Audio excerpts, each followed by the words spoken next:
can introduce me. Hello everybody. I'm very happy to introduce Karen Jones, formerly head of Deputy Headteacher at Tydemel Primary School in Deptford, not far from Goldsmiths, where we work together. Now, I thought for this first session of the MA Children's Literature that as we're discussing Anita and Me, it would be a good idea to interview somebody about it. And I remember talking to Karen about this a long time ago and her saying that the book meant a lot to her. So she was an obvious choice, and she's very kindly agreed to be interviewed today. So Karen, let me start off with the first question. When did you read Anita and Me, and what did it mean to you? Julia, I first read it, as I recall, in 1996 as it came out. I'm of mixed race. I'm partly Indian and partly Welsh. I was born in Wales and made in Manchester. In the 1990s, though, as you might recall, I'd only really just begun to proudly identify as a mixed race person, having previously been in some denial, really because of the racism that I experienced through my growing up. So to read the story suddenly of somebody who was the only brown kid in town, even though actually I had three sisters,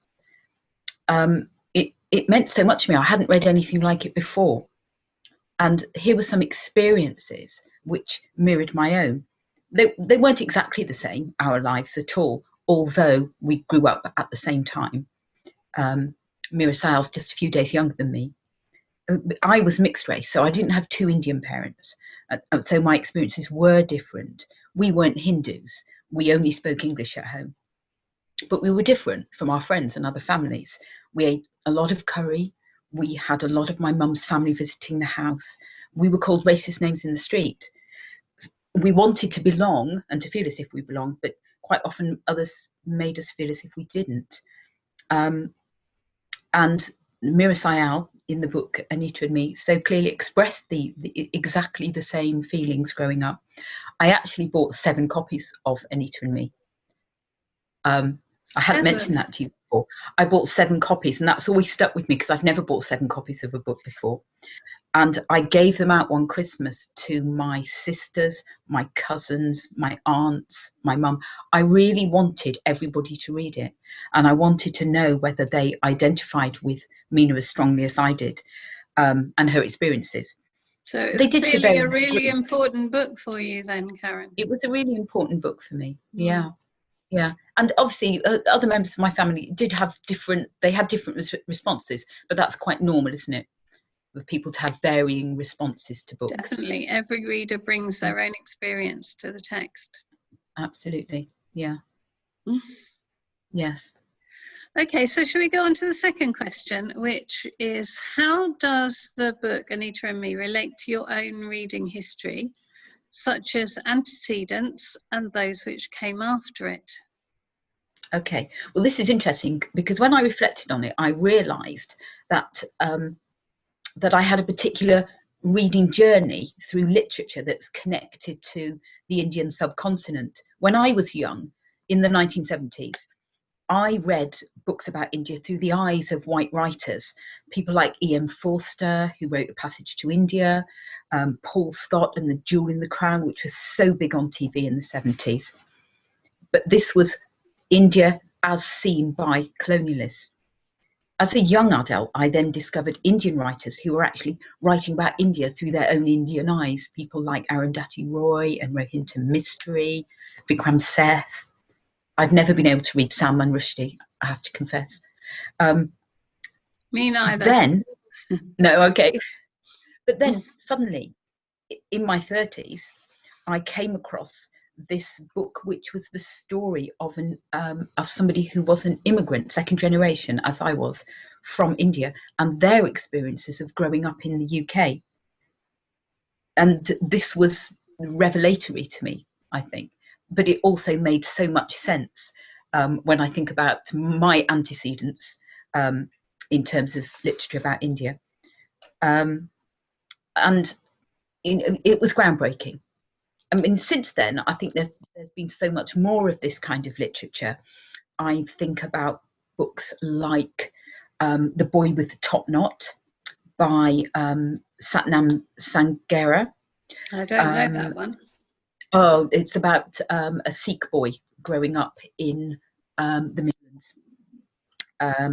Safraz Manzoor, the journalist, has also written a book called Blinded by the Light, and people know that because it was made into a film with a lot of Bruce Springsteen tracks on it. Yes, I watched it recently. Yes, it was called. The book actually was called Greetings from Berry Park, but the film was Blinded by the Light. So, and there have been other books which I know you and I've discussed before. Julia, can you still see me? Yes, of course I can. Okay, great. We've discussed The Good Immigrant, which is a compilation of different people's stories about growing up in this country, people who come from a variety of other ethnic minorities. The Good Immigrant, that one. And I'm currently, in fact, involved myself in editing an anthology of stories of second and third generation immigrants from the Indian subcontinent. So there's more of this stuff out there. Now, of course, there's a plethora. And for young people, for kids and for teenagers, there's a huge amount of literature which is about young mixed race or people from BAME backgrounds. It's out there now in a way that it wasn't when we were younger. Yes, interesting. And also it's making me think as we're talking that, of course, this is a fictionalized autobiography, isn't it? So it's not just a fiction. It's got that autobiographical element that is also in The Good Immigrant, which I would highly recommend to any of the students that are interested.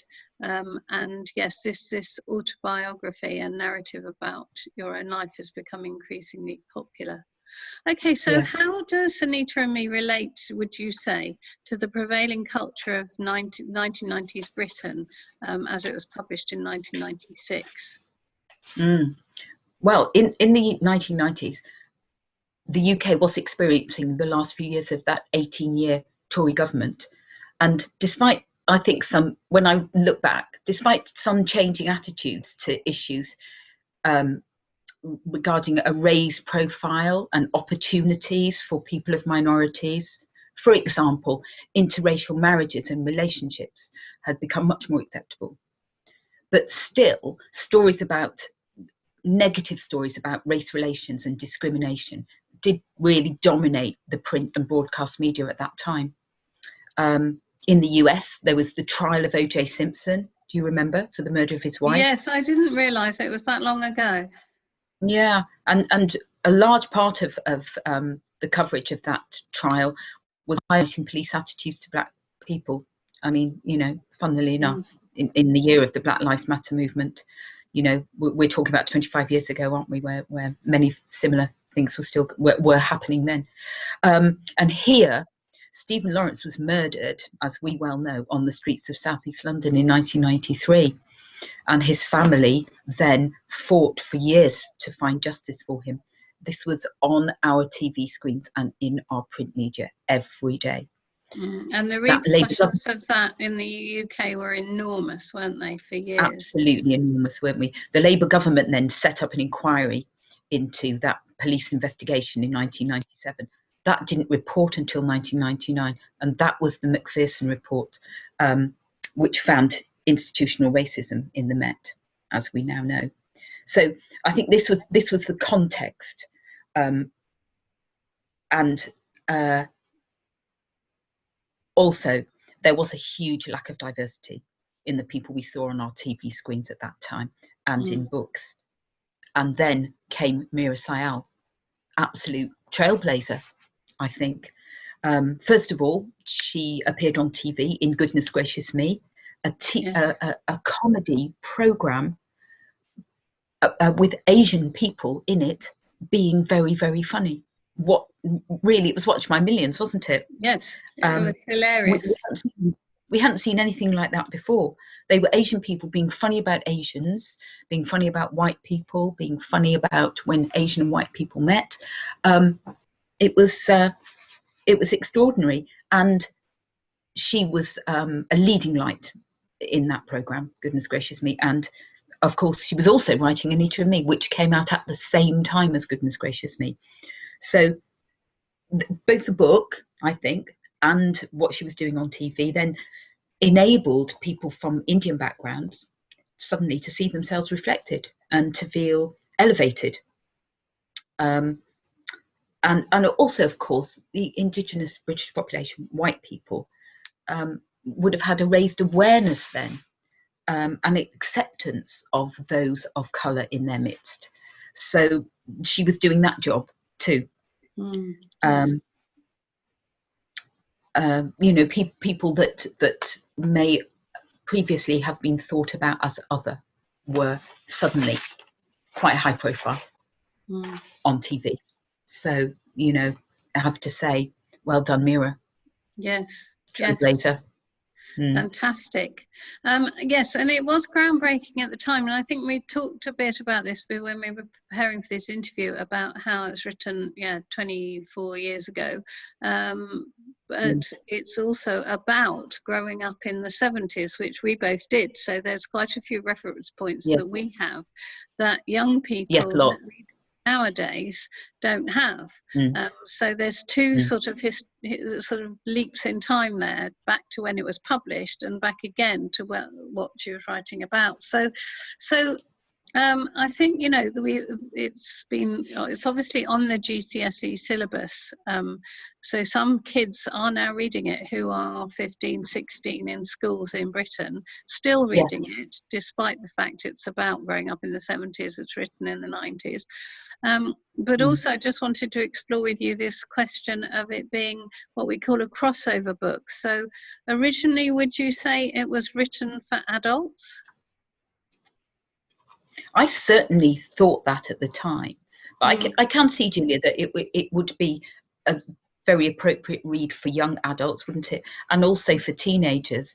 I mean, and this is why I was so delighted when I heard that this was actually on the GCSE syllabus for literature, because apart from anything, it's a very, very funny book. Isn't it? It's very funny, it's very entertaining, but it's also very thought-provoking, and it's made me think about the kind of class discussions that might go on around reading this book, and how relevant that would still be for young people of any kind of minority. You know, that might relate to their sexuality, to disability, not only to race. The opportunity to discuss those kind of issues in class, I think, would readily spring from a reading of the book. And also, it does strike me that outside of our major cities, England is a very different place. I mean, I now live, as you know, in very rural East Yorkshire. It's monocultural. It's overwhelmingly white. I do stand out here. And that will still be true for many people from BAME backgrounds in this country. So I do feel how much it would mean to a young person to see themselves reflected in a book that is then valued by their school. And this is the crucial thing, isn't it? That it's not only that they have the opportunity to talk about all the issues raised in the book, but also that they would see themselves reflected, hear stories about people who look like them, and this is what's so crucial, because otherwise it's hard for people from BAME backgrounds to see a place for themselves, and it does impact hugely on self-esteem, on educational achievement, if as we've previously talked about, and the ability of people from ethnic minority backgrounds to take their place in the world. Yes, and also very important from people who are not from a BAME background to read the book and to understand what it might be like. Well, you know, not everyone's experience is the same, but what it might be like to grow up in that situation. Definitely a window into another experience. And I think the point you made about it being valued by school is really important, because in this session we're considering what makes a classic and what makes the canon. And in a way, it is that group, some sort of consensus where people decide that this book has value and is worth maintaining and keeping on reading it. So in some ways, it's kind of entered the canon, which is quite unusual. So, yes. So Karen, thank you. That's been a really interesting discussion about Anita and Me. I'm sure the students will appreciate what you've said, and I certainly am very thankful that you put the time in and have been willing to share your thoughts. Thanks a lot. I hope it's been helpful, Julia. It's been my pleasure. Very Thanks useful. for asking me. Thank you. Bye. All right.